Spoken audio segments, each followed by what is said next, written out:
Vilma Santos, kinaladkad ni Claudine Barreto sa issue. Ate V, nag-deny agad-agad. Ayaw madamay sa gusot ni Claudine Barreto at Raymart Santiago.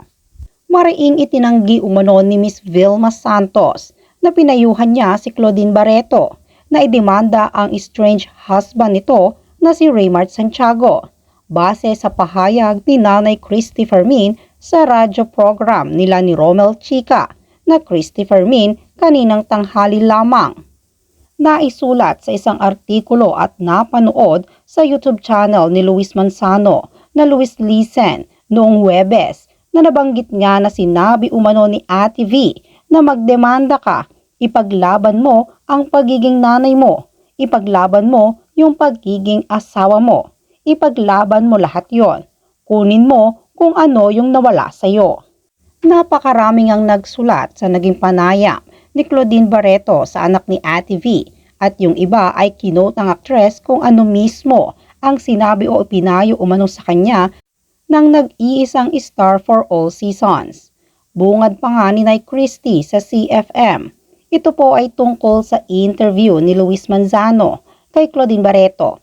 Nagkakaroon po kasi ng hindi kagandahang interpretasyon tungkol sa star for all season na si Miss Vilma Santos.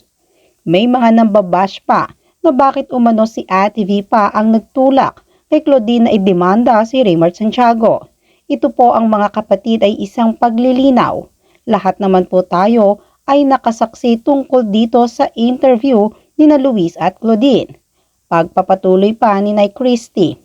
Ikinuwento pa po ni Claudine na sila ni Vilma Santos ay super close, maging sila ni Edo Manzano. Kumbaga, tagapagligtas pa nga ang tawag niya sa maraming pagkakataon na down siya sa kanyang buhay. Marami umano ang nagkukwento si Claudine kay Ate V at sabi naman ni Ate V bilang anak-anakan niya si Claudine, tama yung magtrabaho ka pero kunin mo ng para sa iyo. Paglaban mo ang para sa iyo. Hindi naman siya nagsabing, sige Claudine, idemanda mo si Raymart. Bawiin mo yung mga kinuha niya sa'yo. Wala pong ganon.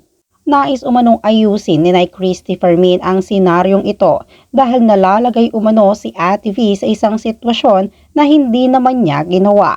Sagot pa naman ng co-host, opo, ako nga nagulat din na close pala sina Ate V at saka si Claudine.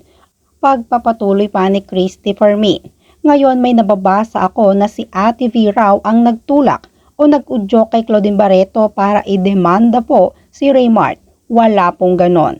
Napakalinaw po ng sinabi ni Ate V na ipaglaban mo ang para sa iyo, kunin mo ang para sa iyo.